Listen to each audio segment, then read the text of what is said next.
All right, so welcome to a super special episode of Business Story of the Week. Today on the show, we've got Dr. Joy Kong.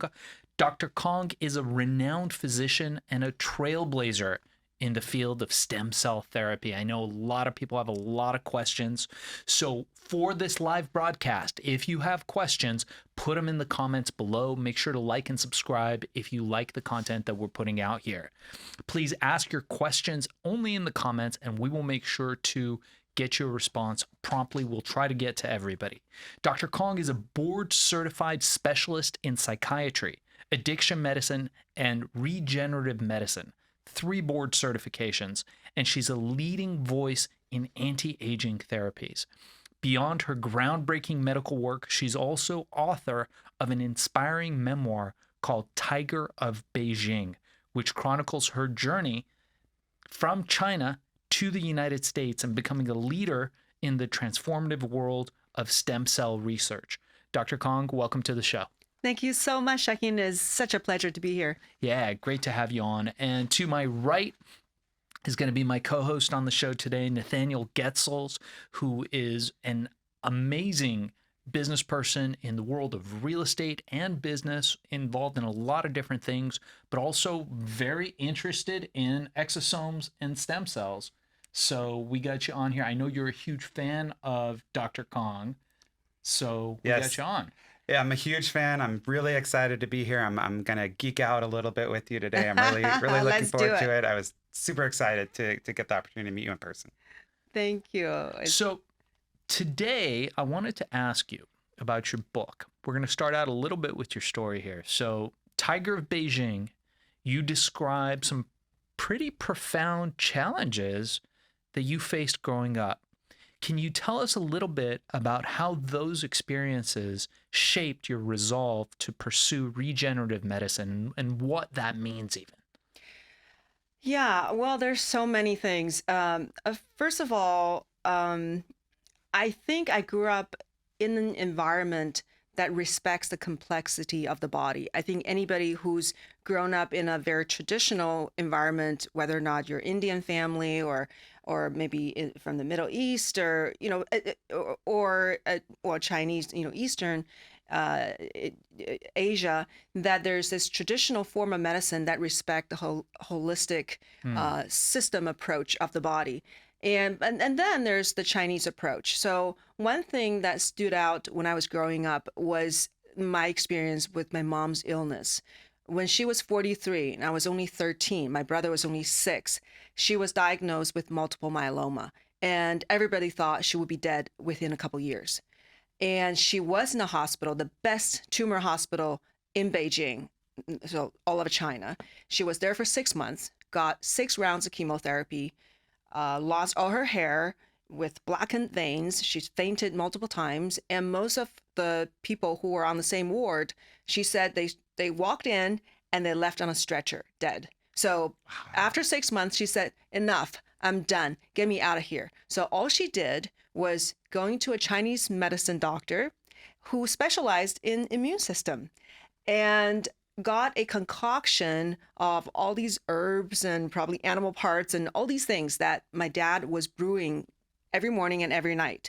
That's all she did besides doing aerobics. So she was sitting at home, these 2 things. Within 6 months, she was in complete remission and went back to work and lived another 32 years. So this is from somebody I thought for sure I was losing my mom within a couple years to my mom, living a beautiful life. And so much so that it's so shocking that her cancer doctor from that hospital came to our home asking my mom, what did you take?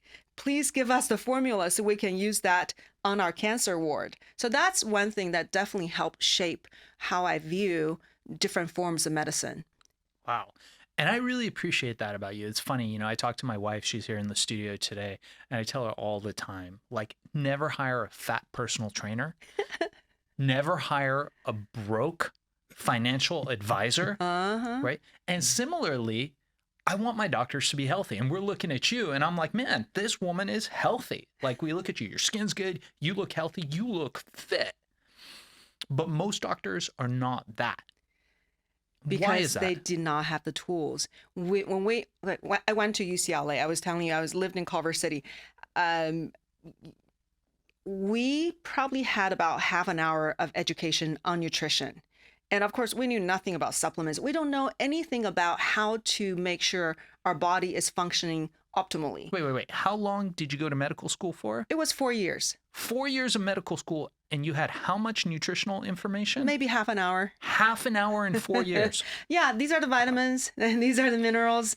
Yeah, it's maybe things are better. I went to medical school in 1999, so that's 25 years ago. I'm hoping things are better, but from what I hear, it's probably not that much better. Because why? Because our medical system is still disease oriented. What we were trained to do is to wait for people to get sick, right? As doctors, you don't do anything. They're fine. They don't need you. You wait until they're sick. Once they're sick, oh, now we come alive. Now I can run tests. Now I can send you to get imaging. Now I feel empowered to tell you what's wrong with you. And the whole purpose of diagnosis is to find a particular disease to put you in, right? Once I connect your suffering with a particular condition, that condition is linked to all these medications. So every medications, when they were applying for approval from the FDA, they were applying for a particular condition. So it's all condition oriented. That's why we need to put you in a category. Once we give you a condition, the name of the condition, now we can match, it's like a matching process that we can match your medication, a drug to you. So that's the entire education. How can we diagnose a person, give them that name, which will connect them to a drug? So that's what we were empowered to do, but not to actually prevent people from getting sick in the first place. We had no idea of how to do that. That's so interesting. I mean, Nathaniel and I shared the same doctor for a while. Mm-hmm. And one of the most interesting things I found is that they were more interested in treating the numbers on my test results than treating me as a person. So they would go, oh, these are your cholesterol numbers. Here's the drugs that we can get you to get those numbers down. And I would say, I feel good. Like, I don't have any of these other issues. Why do I want to get the numbers down? They're like, well, that's what we understand. So let's get back to China, actually, interestingly enough. So I know for you, it took a lot of determination. And she talks about this, by the way, in her book entitled Tiger of Beijing. Really interesting read. So it takes courage. I immigrated from Iran. My family immigrated from Iran to the United States. I'm sure it wasn't easy leaving China. And I know that took a lot of determination on your end. Talk to us a little bit about how you made that decision and what led you to move from China to the United States and how that same determination helps shape your practice today. Yes. So there's definitely a bit of bullheadedness that's involved, because when I was deciding to actually go for it, to go through the process, which means doing the exam, a TOEFL exam, and then applying for colleges, I was still the first year in college and I was studying architecture. And at the time, as a student trying to come to the United States to study for undergraduate study, if you don't have scholarships, then you probably, you won't be able to be accepted. The American embassy won't let you go. And most Chinese have no money. So my friends were basically, they said, Joy, what are you doing? Why are you even considering this? Because it's next to impossible. To them, it's just about impossible. So it would be silly to want to do that. And I knew it was not 100% impossible. There was definitely there are people who have done it. And I also heard, when there's a will, there's a way. And when you decide on something, when you put your attention onto something, the universe will conspire to help you. Yeah. So, and it's almost like a sense of destiny that I needed to be there. So it's the same thing of how I feel about regenerative medicine, that this is the right thing to do. So one is the right thing to do. Coming to America is the right thing to do for me as this particular human being coming onto Earth, having an experience. What do I want this experience to be? How do I want to utilize my talents and everything I've been given so I can share with the world? And same thing with regenerative medicine. What do you do with this power that is embedded in our body already. It's all there. So science have shown that we can take that power and give it to people, and that will bring out all these signals to help the body regenerate, because a lot of times the illness is loss of signals. So we've lost the really the information, the clear information. Sometimes there's so much inflammation, so much toxicity that the signals are lost. The body can't hear it. So how can we get that signal to be loud and clear? And I think that is what can elevate the human existence, which means less suffering and more joyfulness, right? So if we have more joyfulness, we have more vibrancy physically, then we have more resources to develop mentally and emotionally and as a person, right? If you just focus on your physical survival, then you're not gonna have enough energy to actually grow as a human being as far as your consciousness. So, and that's a whole other subject. Yeah. But to me, there's a chance for me to come in and make this more available to people because it's the right thing to do. And I see that in young doctors that I mentor these days. Some are still confined in the fear-based medical system that this is what the FDA says, this is what the medical board says, this is what I've been taught, so I can't stay, I can't veer away from this little bubble. But there are other medical students or young doctors who realize, my goodness, I'm not helping patients enough. They're really not getting any better. They're all hanging in with all these medications. They're taking a handful, 12, 20 medications. This doesn't feel right. It doesn't feel good. I don't think I'm making a difference. So they don't want to feel that way. And they're willing to take a risk so that they feel that they are doing the right thing, that actually are helping people. I think it's still the minority, unfortunately, because a lot of people, this is why we need to elevate consciousness, because a lot of people are so worried about their livelihood and what's just insurance, malpractice insurance. There all these things that's what they're concerned about, instead of what's the right thing to do, how can I really help somebody else. Yeah. So there's a minority of doctors, I don't know the percentage, 20-30%, who actually are driven by the desire to do the right thing, and they would do anything to be able to do that. So those are the doctors that I love working with. I feel like Dr. Warren is one of those too. Dr. Warren Stout, he's a friend of ours. He's one of the leading ocular surgeons in the country, and he's pioneered a lot of the surgeries around the eyes. And Warren's one of those guys where we always talk about him, where he's like you. Yeah. He really wants to do the right thing, and he'll take his time with the patients and get them to understand. I've got another doctor, Dr. Lorian, who's in Beverly Hills, who's probably the best ENT on the planet. And his thing is, look, I'm not going to rush you, but I'm going to educate you on what's going on, because you're the patient. You're going to be making the best decisions for yourself, and you'll make better decisions if you're informed. Mm-hmm. But you're right. Currently, the healthcare system isn't designed like that. They want to get you in, they want to get you out, and to your very astute observation, they want to match up a condition with a drug, and that's what they've trained them to do. So that's fascinating that you mentioned that. So let's get into a little bit of defining for anybody in our audience who may not know what regenerative medicine is. How do you explain that to in simple terms to somebody? So I think of it almost like, are you looking at the body as a battleground that you are fighting against? So using a drug approach is more like, oh, there's just something wrong with you, so I'm going to use this to interrupt this process, to change things and to kill or to redirect.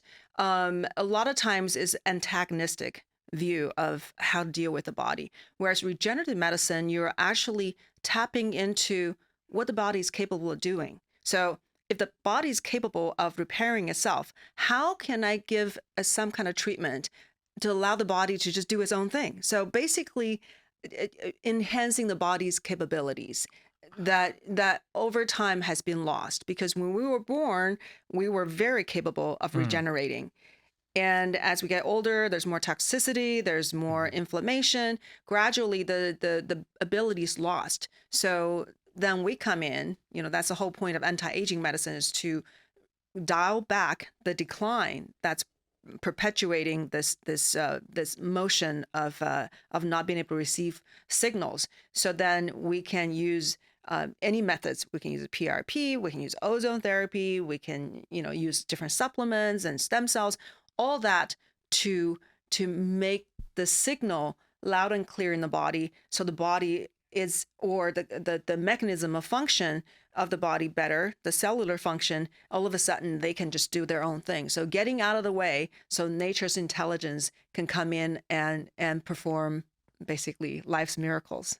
That's so interesting. So it's an entire practice based around modalities that you can employ and execute in order to let the body heal itself and come back into balance and harmony. Right. So it sounds like right in line with Eastern wisdom. That's true. Like what That's for true. thousands of years, people in Right. your tradition and our tradition throughout Asia Yeah. have And been what's doing. fascinating was Eastern system, they didn't know about stem cells, but they may talk about life force, right? Try to enhance the life force. Yeah. But stem cells is still a Western medicine concept, which I love, right? This is what Western medicine has brought to us. Look, there are all these cells in our body that are capable of creating more life, more specialties for these cells. So how can we tap into these cells?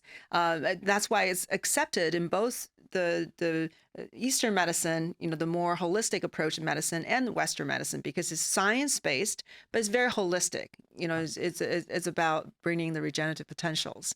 I can't think of anything more holistic than the cells sending out thousands of different kinds of growth factors, cytokines, and neurotransmitters, basically doing 1,000 things all at once for the body. Yeah. That's what the cells are Absolutely. capable of.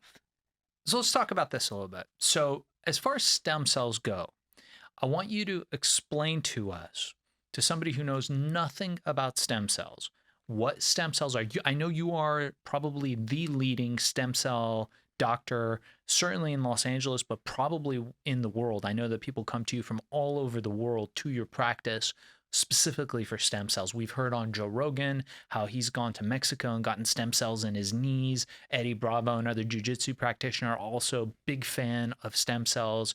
I train Brazilian jiu-jitsu, so all the guys there, the high-level guys who've had knee injuries, meniscus tears, ACL tears, all are going to get stem cells. Can you explain to somebody who doesn't know what stem cells are, what they are, and how to use them, and what people most commonly come to you for? Okay, so I want people to think back of who they were when they were in the mother's womb, right? So the first moment, the fertilized egg between your mom and dad, that boom, that created first stem cell. So that from that single cell, we're able to make you, right? This fully fleshed, this complex, walking, talking, sentient being. What's going on in that cell? How can one cell create this miracle?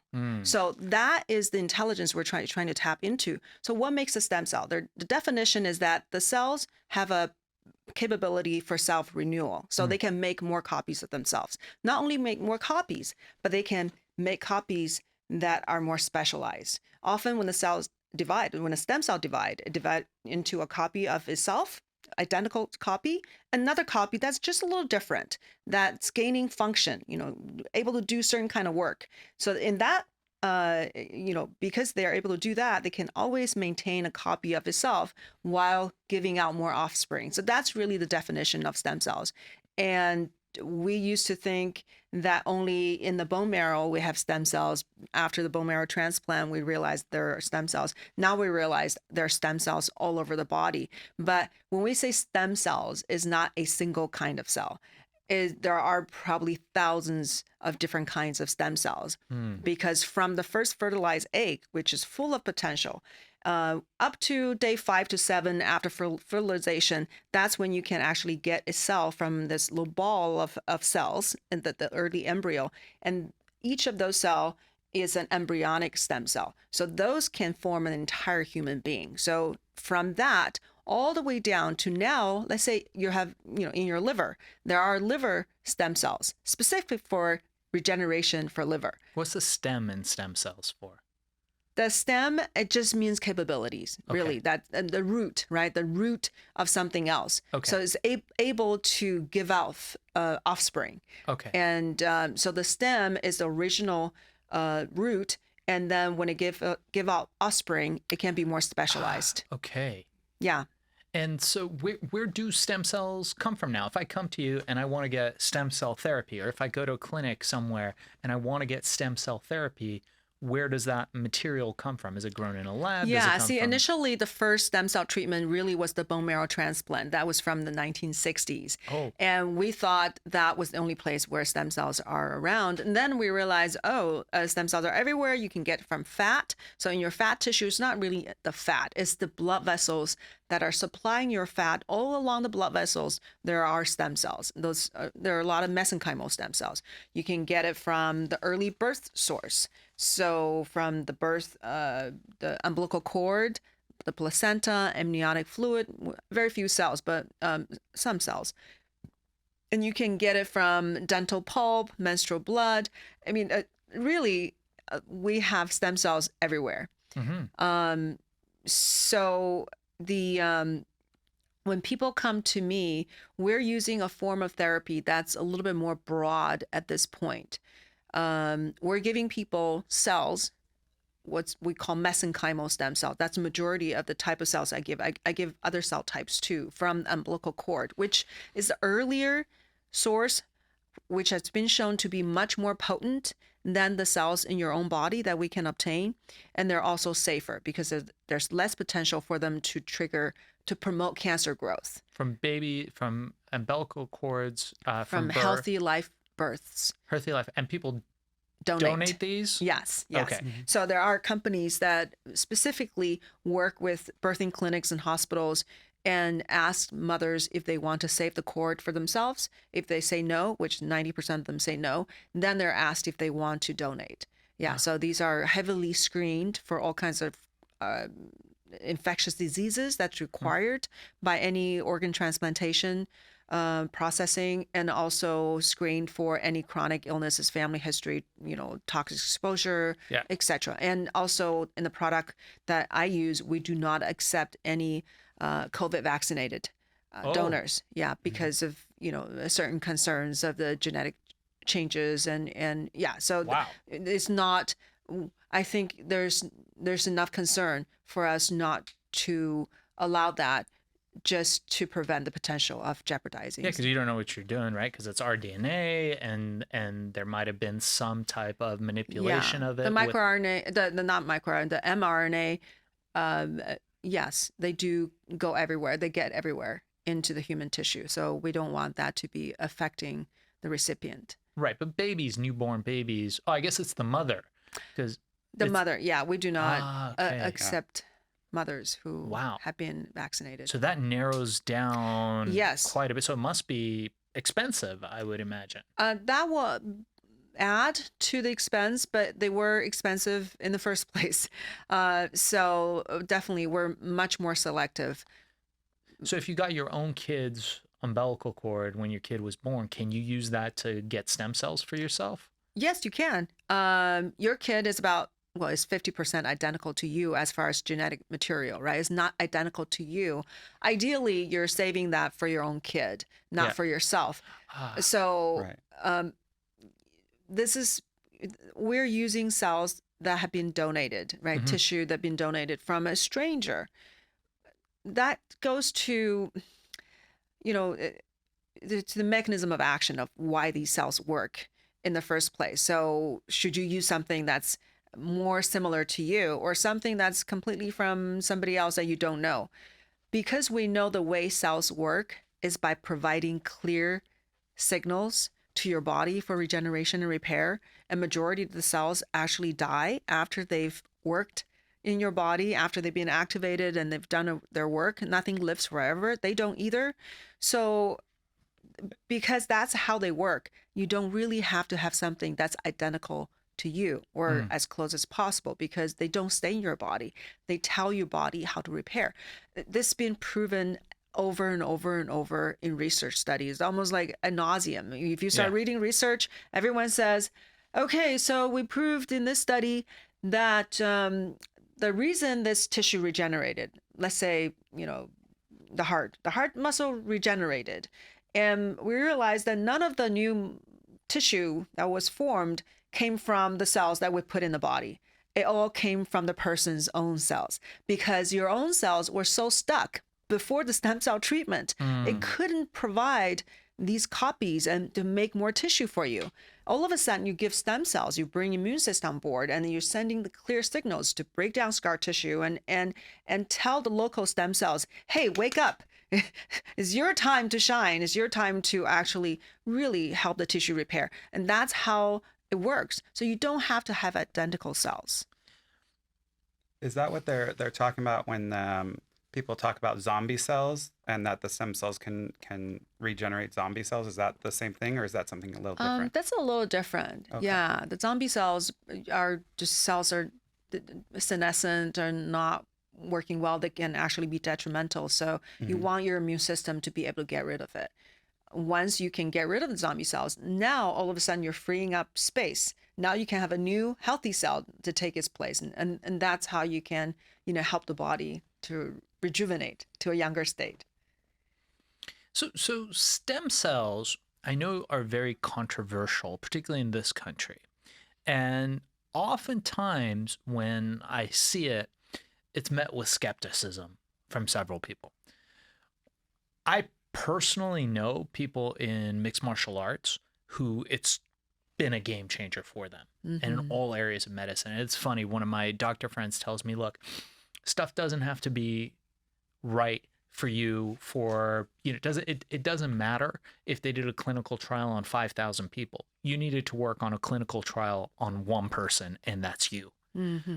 So why are stem cells met with so much skepticism? Why are people so skeptical about them? And how would you respond to the critics? I think there's a few layers to this. One is that there's some kind of misconception, I think, coming from, especially in this country, with the, concern about abortion, the ethical issues about the baby, that someone thinks that life is harmed by harnessing stem cells. When you use embryonic stem cells, that does entail the destruction of an embryo. So in this culture, not in every country, that people think that a fertilized egg is life. It's a human life form that is equivalent to killing, or they think that's there's religious it's an organism, restrictions. right? They think that it's organ. So so George W. Bush banned federal funding for embryonic stem cell research. It's not like he banned embryonic stem cell research. He just said, you're no longer going to get federal funding, but there are still embryos that were destroyed, and those cell lines can still be used. But all of a sudden, people equate that with the banning of stem cells. But it was just banning of federal funding for embryonic stem cell research. And there are still all these other types of stem cells. So we're using adult stem cells. Even the umbilical cord stem cells is actually, in the embryological terms, is considered an adult stem cell, even though is from a birth tissue. So when a baby, you look at the formation of a baby, anything before birth is prenatal, but after birth, at that point, is mature. The organism is mature. So all the cells obtained, they think of it as an adult stem cell. So these don't have ethical considerations, right? No baby's harmed. When baby's born, we only accept healthy life births. And the baby's vibrant, the cord is cut, usually all the tissue just tossed in the trash. Right. So now we can actually ask the mother's permission to extract cells from these tissue, or we use somebody's own, right? If you have your own, you want your bone to be drilled into, you want to take your own cells out and then put it back into your body, that's considered part of medical practice. It's a procedure. So the controversy, I think, came from that. That's one thing. The other part of the controversy, I think, came from certain people who are not very scrupulous, lacking of integrity from people who are in the field. There's a lot of scammers out there. Yes, in Okay. everything, right? In everything. So stem cells, because it's such a fascinating and popular area, a lot of people realize that, oh, I can make a lot of money from this. A lot of Mm-hmm. people who have a really business orientation, not so much healing orientation, this is a good business for them. And then I see a lot of people cutting corners and doing whatever they can to maximize business profit Yeah. and making all kinds of claims just to be able to get all these customers.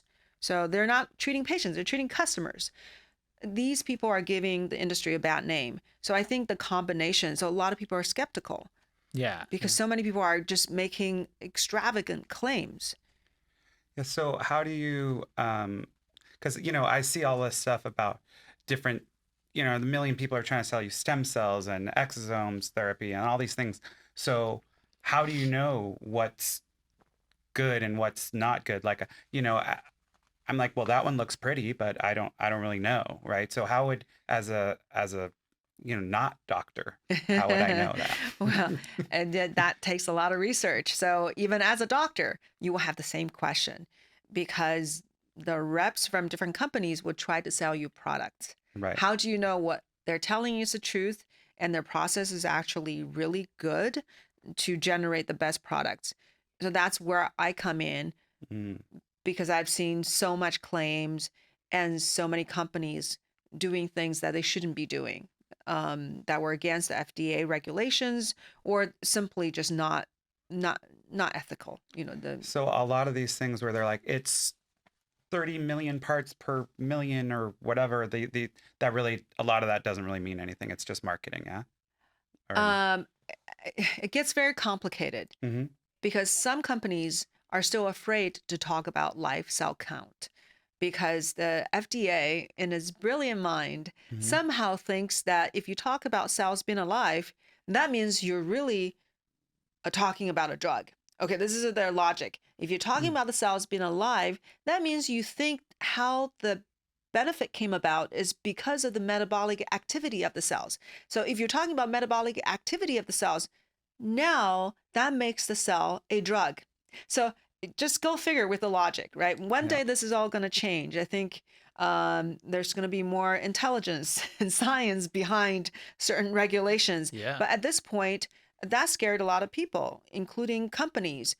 And so if they talk about life cell count, they're afraid that in the FDA's eyes, that means that you are talking about these cells as if they're drugs. Then, which means if they think that you're talking about a drug, that means you cannot use it until you go through FDA studies, and that costs millions and millions of dollars and lots of time and energy, which is why a lot of people simply go overseas. So this is not right. good for Americans. This is not good for the advancement of the field, of the science when there are certain things you can't do. Um, Granted, when you do cell expansions like what they do overseas, there are Mhm. other concerns. When you start to do that, you are changing the characteristics of the cells. So the FDA does want you to do clinical studies to make sure that these cells have not degraded or caused problems. Mm, But a lot of these companies who are doing it overseas, almost all the companies who are doing stem cells overseas, they are using expanded cells. So they are growing them in culture. And that's one concern. Um, yeah. So the bottom line is it takes investigation, mhm. which is why I thought, okay, I'm going to help people navigate. I want to make sure whoever the lab that I'm working with, I go there to visit. I talk with the scientists. I witness all their processes. I get their testing. I make sure that the quality of the product is actually what they claim. Got it. Now, you mentioned exosomes. What are exosomes? Exosomes are these little packets the cells send out into the environment to exert its benefits. So to communicate. So it's like a vesicle. It's funny. People used to think that exosomes are like waste products, and Mm. this just tells you how wrong science can be. And then we realize, oh, that's how cells communicate. So they will butt off these little pieces of membrane, and enclosed in the membrane are all these cytokines and all these growth factors. So it sends it off to talk with all the other cells. So some companies will just grow the cells and collect all these vesicles and give the vesicles to people for healing. Or you can get these vesicles from the tissue, from amniotic fluid, from other tissues. So you can Oh, obtain just these tiny, tiny nanoparticles, but they're not cells. They don't have the DNA the cells contain. So they can only do part of the job. They can never do the full, they can't manifest the full capability of the cell, which is the intelligence, right? The DNA is the yeah. blueprint that tells you how to do everything. Now I know that you've got one of the top clinics in the country. I know people love you. Mhm. What are the most common things that people come to see about? Like, what are the top 3 or top 5 things Ooh, that yeah. people will come to see you about? The top one, which is the most common, musculoskeletal injuries, right? Joints, osteoarthritis, and all kinds of back issues, and so we have a lot of just basically musculoskeletal problems, and that's the bread and butter of stem cells. So Yeah. that's a big one. And then another one is autoimmune conditions. There's so many things that have autoimmune in nature. The most common ones we know: rheumatoid arthritis, lupus, psoriasis, MS. There's huge number of autoimmune issues, Mm, and on the rise as well, yeah. because just the nature of our immune system being out of whack. So stem cells have tremendous evidence when it comes to helping autoimmune conditions. And the other one that's common is brain conditions, Oh, because we have nothing really to help the brain at this point, besides some Mm. supplements, maybe help a little bit. But for traumatic brain injury, for Alzheimer's, Parkinson's, ALS, we don't have medications. There's nothing. I remember 15 years ago, my attending doctor from the VA hospital were saying that within 10 years we're going to have the cure for Alzheimer's. He was so confident because the government yeah. had directed so much money, but no, we don't have it. But stem cells actually is one of the best hopes that people have. So yeah, because these conditions are so devastating. Autism, another difficult brain condition. Um, yeah, stem What if cells have. someone's just fat or ugly or like any of that stuff? Like, does it help for that stuff? Because look, I think in this country, I am shocked, by the way, at the number of people on Ozempic. Oh It yeah. it came out of seemingly from nowhere, Yeah. like a lightning bolt that's striking everybody. And we went away. We were in Europe for the summer, as we do. We spend most of our summers in Europe, where there's far less obese people. People in general seem healthier, despite the fact that they didn't get the memo on quitting smoking. Hmm. And we come Mm. back to this country, and half the people we see have all of a sudden dropped half their weight. Can stem cells help with that? Can they help with skin and beauty, obviously, which is a huge category? I know with the show's called Business Story of the Week, we usually interview entrepreneurs, business leaders, people that are aspiring entrepreneurs, but also people that are well established in business. And I've been in health and wellness for a good part of 30, 35 years in those businesses. And I know that in this country, specifically, the things that sell are like the one pill solution, the one treatment solution, where take this and it'll solve that. And of course, weight loss, obesity, and beauty are like the big things here. Uh, Yeah, yeah. So, is there any Well, promise for? I haven't seen any direct evidence of using stem cells for weight loss, but I can, just knowing how the cells work, Mm, that is hugely anti-inflammatory, that it modulates your and balances your immune system. Even just from those two things, it should help a person to have a more, uh, I guess, more vibrant metabolism. Because if your inflammation is down, yeah. your body, all your cells should function better. And stem cells have been shown to be helpful in type 1 and type 2 diabetes. So in Wow. that sense, help with blood sugar metabolism, which we all know, insulin has a lot to do with weight gain and the continuation of the weight gain. So just looking at those two things, I think will help your system to function better. So if you are eating the right diet, instead of eating junk, then your body will respond much better. So how do you take stem cells? I know this guy was telling us that what do you rub them on yourself? What do you do? Yeah, I have a cream, so I put it on with the cream. Uh-huh. But I've been told you could do it with all different ways, like a injection and breathing it, and I don't know, like Yeah. all kinds of things. Just remember cells are large. The cells are probably, between 15 to 50 microns in size. They're very large. So if you just put something on the surface of your skin, it's just going to sit on the surface of your skin and die. Right. So you do need to put it into the body. As soon as you put it inside, right now is get nourishment and it can survive. Mm-hmm. So if you want cells, you have to somehow puncture the skin.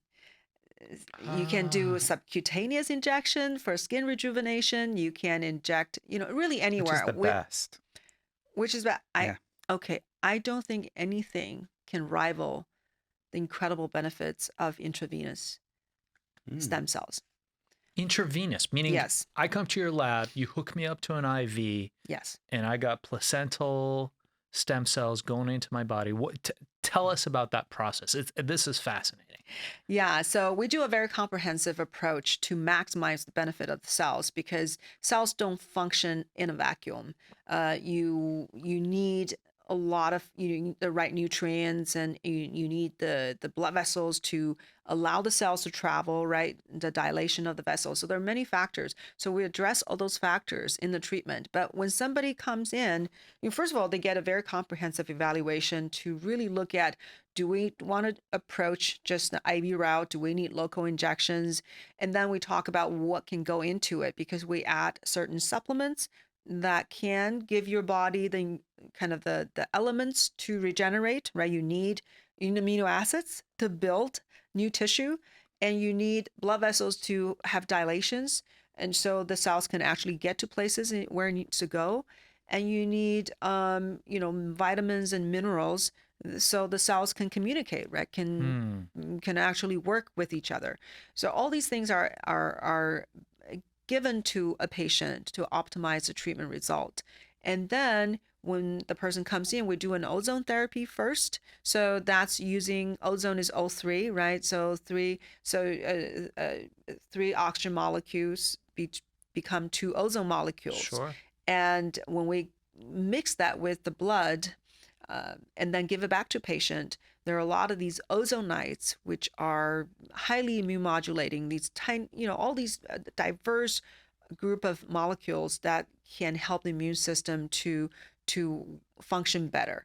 So with profound benefits, ozone is not something that just happens, in the environment. Our antibodies can produce ozone molecules. So this is something that happens naturally in the human body. So now we're adding that element in. All of a sudden, we can superoxygenate the body. Into the blood. You're ozonating the blood? Yes. Okay. Yeah. I've heard of that. Yeah. And you can elevate the immune function. You can activate your own antioxidant system. Your red blood cells are more flexible, etc. So profound benefits. So we do that first, and then we give the stem cells.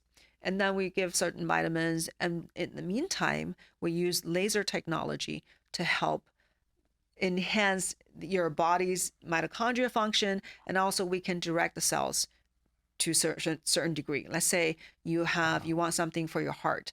So I'm not going to inject anything into your heart, but I have a better way, which is to use laser light to focus on your heart. And that can attract more cells in that area. It activates certain adhesion molecules. So the cells, when they pass through, they can stick in that area better. So there are ways that we can non-invasively get cells to places. The lasers are presumably inside, they're pointing at the blood, or it's just pointing at the organ.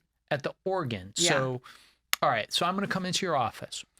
You're going to hook me up to an IV. I'm going to get vitamins and I'm going to get ozone. So you're going to ozonate my blood, which I know is a known treatment. I've heard of people with autism having incredible results doing that. We have a friend whose kids are autistic, pretty high on the spectrum. And that's what she did to make them functional, was just ozonating the blood. So I don't know much about it, but it sounds reasonable. So we come in, you do that, and then you start introducing the stem cells, but within the equipment that you're using, I would imagine a lot of this is proprietary to you and what you do, but within that equipment, there are lasers that you can direct to certain organs in the body Yes. to make it more. To attract more cells. You need cells to be there to do more work. But what's important for the IV approach is that a lot of the cells, when they travel throughout your body, they're going to get in contact with your spleen and all your lymphoid organs, throughout your body. Yeah. And those will produce profound effects because your immune system is so crucial in preventing you from getting sick, preventing you from getting old. I mean, the immune senescence is a real thing. So if your immune system is not up to par, then your body is not going to be able to fight off cancer and to recover from any injuries and problems.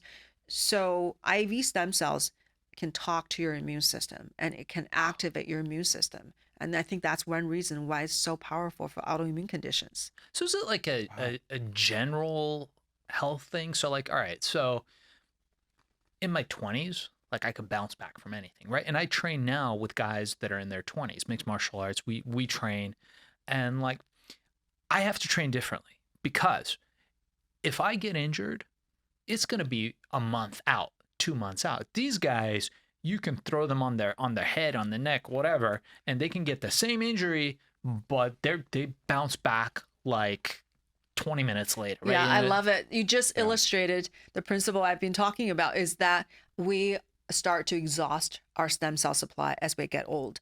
So just to give you an idea, the mesenchymal stem cells I was talking about, that's everywhere in your body. It's the discoverer of it, Dr. Kaplan, wanted to rename it medicinal signaling cells. They're all over your body. Anywhere you have blood vessels, you have these mesenchymal stem cells, MSCs in short. And their goal is to give you the signals and coordinate this regeneration. When you were born, every 1 in 10,000 cells is an MSC. When you become a teenager, it has dropped to 1 in every 100,000. So 1/10 as far as the cell to these regenerative cells, the ratio. When you reach your 40s, it becomes 1 in 400,000. And when you reach your 80s, is 1 in 2 million. So your age, compared to somebody that's in their 20s, you probably have a lot less stem cells. So you don't have the signal that they have, right? Their body's just like, okay, the cells are sending out all these signals and everything's loud and clear and boom, repair has happened. And for you, if you don't have the signal, the body's like, what? What am I supposed to do? Yeah. So, and then along with other declines, right? You probably have accumulated more toxic material from living and breathing and and eating, bad seed oils in restaurants. So, and on top of that, you just don't have as many cells. Yeah. So lack of cells and also lack of potency of your cells. Your cells have gone through everything you've gone through. So if you smoke cigarette, if you, had, any pollution and has anything that's detrimental to your health, they are going to be affected. They've gone through your whole life with you. So they lose their potency as you get older. And they also lose their ability to detect cancer. Yeah. So MSCs actually, from a younger source, very effectively can help the cancer to basically kill off the cancer. But the MSCs, when you wait until somebody that's in their 40s, 50s, and then when you put them next to cancer cells, it shows that they help cancer grow because they've lost certain capabilities of detecting that's a cancer cell. So basically, they're losing their range of capabilities. So it's not just reduced number, but it's reduced potency. And on top of that, your body is, it's functioning at a lesser capacity. So less signal and less ability to detect signals. So that's why you don't heal as fast. So how often would I need to have this therapy? For anti-aging treatments, the general recommendations every 3 to 6 months. 3 to 6 months. Okay. Yeah. You just come in for a few hours. Yeah, less than 2 hours. So I do it every 3 months. I've been doing it since I was 45 years old. So I'm 53. I think as a person get older, they could do more frequently if they want. If they're younger, maybe once a year is enough. So I think it really depends. But in general, 3 to 6 months is a good number. The reason is that the cells will live in your body for about 3 months. And then all their effects will last for about another 3 months because they send out these exosomes and et cetera, et cetera. So the effect will last another 6 months. If you always want the effects to be happening in your body, then Yeah. you want to do it every 6 months. You always want cells, then probably every 3 months. So on the break, a lot of viewers were asking about side effects, and I'd be remiss not to ask you about this. What are potential side effects of stem cell treatment and things people should be concerned about? I think the side effects, first of all, it's going to depend on what kind of cells you're using. If you're using mesenchymal stem cells and native cells, which means they're not expanded, so they haven't been grown into huge numbers, you're going to have very, very little side effect. Once in a while, someone may react to the cryopreservative that's in the product. That may cause certain, certain people to reject, right? Any chemical can, even natural foods, some people can't tolerate. So anyone is going to have some kind of, well, people are going to have allergies to anything. They could. Yeah. So it's possible that someone may have some kind of allergic reaction to something, including a cryopreservative in the product. So Yeah. those cryopreservative are to prevent the cells from bursting when Okay. you freeze them. Yeah. Prevent the crystal from forming. So that could cause certain issues, but that's very, very rare, Yeah. extremely rare. And when you have mesenchymal stem cells, those cells have a tendency to calm the immune system. But when you start to expand them and grow them, then they can get stressed and they can secrete inflammatory factors and they can actually make genetic alterations and start to express surface markers that's consistent with the donor, which can cause rejection reaction from the recipient.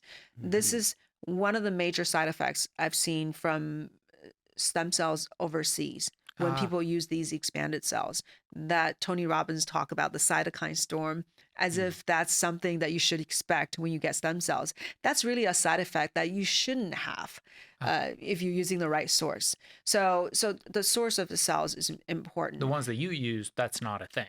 No, we don't expand. And I've never seen cytokine storm. I've treated a lot of people. And MSCs calms the immune system. So if you're giving a product that doesn't have a lot of MSCs, and let's say you're using umbilical cord blood, then there's a potential for the body to sense something different and for the immune system to be activated and reject those cells. But if you have MSCs, mesenchymal stem cells, they tend to calm the system, so there's less of that type of rejection. But even that said, so let's say you use pure umbilical cord blood products, there's potential for like chest tightness, some kind of a slight allergic reaction or slight rejection type of reaction. So chest tightness, sniffling, sneezing, low-grade fever, malaise, and they're usually lasting no more than a few days. Although I've heard people using expanded cells getting extreme fatigue for 2 months. So that has been Expanded a cells theme. are the ones they use overseas, not the ones that you're. I want to just Exactly. make it very clear Yeah, to everyone who's exactly. listening. Okay. Yeah. So it sounds So- like fairly mild side Yeah. effects, if any. Yeah, Most go actually, away. I've had patients who are really, very, I guess, scaredy cats, right? They're afraid of anything. What about this? What about? That would be and me. so so they will go online and search Yeah. and scour the earth. And I remember this one patient came back to me saying, "Well, I just can't find anything. It seems very, very safe," because it is very safe. But there are a few possible concerns like the rejection but the side effects I would say happens extremely rarely. If you put everything together, well, the cord blood will have more incidence. Maybe 20% of people will have some kind of reaction. But if you use a lot of MSCs, if somebody reacts to cryopreservative, that's possible.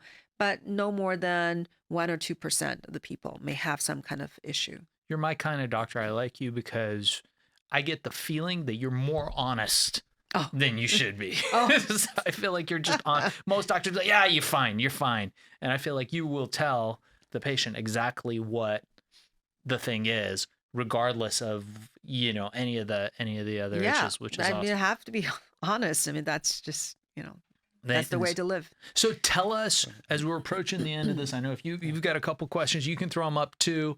Tell us about Omni. Chara Omni. Yeah. Okay. So that's a skin cream. That's a stem cell skin cream okay. that I created out of just desperation that I can't find a good product for myself because I know the detrimental effects.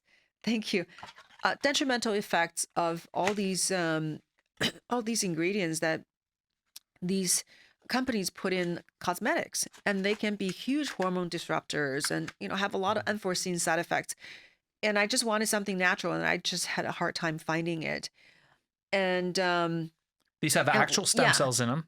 They do have stem cells, but the cells are not alive. So I don't want to misrepresent. So the stem cells, but the active ingredients, a lot of the active material is alive. But the cell itself have been purposely basically punctured. So they leak all their material into the solution.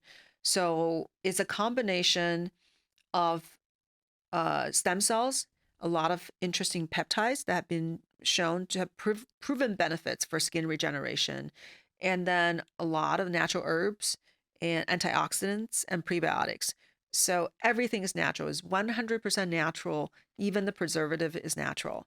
So that's I just want to put something on my skin that I feel good about, that I know is not jeopardizing my health. Not only that, but it's enhancing. Yeah. It's so gentle that you can use this for microneedling. Right? I can put this cream on my face and run microneedling, so you can drive more of the product deeper into your skin layer because it's so mild but potent at the same time. And we often use it after procedure, like any facial procedure, we put it on the face. Oh, yeah, it's fantastic. It looks amazing. I mean, I'm a nerd when it comes to looking at ingredients, and I've been doing that for a good part of I'm gonna say like 40 years. I've been reading ingredients, and it's always amazes me. It shocks me, the ingredients that they put in most commercial cosmetics, and people don't read it. People are like, oh, zethylphenolphthaleate. Yes, I'll take 2. It's too small. It's too small. You can't even read them. It's too small, or they don't know what the word means. But I immediately notice all the ingredients in this. They all look like super high quality ingredients. You're not using, there's nothing on here that you can't pronounce. Tell us this, Doctor. I feel like we need to have you back for another episode because I feel like we can go really deep into any one of these topics. She was fascinating. I know from this show, a lot of people are going to seek you out. So I want you to be ready for people wanting to come to your clinic. I know that you've got a waiting list. How do people reach you, and how do people learn more about your practice, and how can people sign up to come in and take part in these amazing treatments that you've pioneered? Thank you so much. I think the best way, there are 2 ways to really reach me and understand what we do as far as stem cells, etc., or just holistic health. One is my website, just joykongmd.com. So Kong is Kong, right? Joy Kong MD. And that has everything I do under there, including the academy I founded where I train doctors, and the stem cell cream, and my book. So everything is on there. And then the other great resource is the YouTube channel. So it's just Joy Kong MD. So you can just put my name there and look up whatever topic you want to look up. I've talked about different aspects about stem cell therapy, including what about other people's DNA in my body? Should I be concerned? And what are the stages of healing of stem cell therapy? How many sessions do I need? How often do I need? What's the cost? And what's your approach in treatment, and what about expanded cells? So different subjects I go into much greater depth. So that's a really great resource. Okay, amazing. And are there appointments available at your clinic if people want to come? Like, how far in advance do they need to call you? Can they come stay in a hotel nearby and get the treatment if they're coming from out of state? The good thing is that it's only 1 day of treatment. Right. So it only takes a few hours. Even if you do a lot of injections, or if you want to add aesthetic procedures, it may take a little longer, but one day, you can be done. We do have people who fly in the morning and leave, later on in the day. So that happens quite a bit. But yeah, there are hotels nearby. So we book out, it's hard to say, but we do a consultation first. We really spend the time. So it's going to be a doctor talking to somebody, really get an understanding of what kind of conditions they have and if it's the right fit. Because we go into, we're not going to just blanket saying, oh yeah, stem cells is amazing, which is not the right way of practicing medicine. You need to explain to people why. What's your issue? Right. And how does stem cell work? Why would stem cells help you? Yeah. It may not help everything. So it's not, because a lot of things, it's not the right fit, such as genetic diseases. But even genetic diseases, we can't fix the genes. But if there's downstream tissue damage or immune dysregulation or scar formation, stem cells can be helpful. So we're going to dissect that with you to see what we need to do. And then what's the route of administration? Do we need to inject locally? So the consultation is very important. But yeah, by the time people come in, we already know exactly what to do. We're all prepped. And so it goes pretty fast. We probably, from time of consultation to the appointment time, probably about a month or two as far as waiting. All right. Yeah, that's Not bad. That's reasonable compared to what it takes to see any doctor in LA. Absolutely. That's pretty good. All right. Well, Dr. Kong, I'm not going to take up any more of your time. I know you have to get to your patients. Thank you so much for taking the time to be in studio with us today. We're going to love to have you back, and make sure to check out her book, The Tiger of Beijing, and we'll include everything in the show notes. Thank you so much, Doctor. Thank you, Shaheen. And thank you as well. It's been really an enjoyable conversation.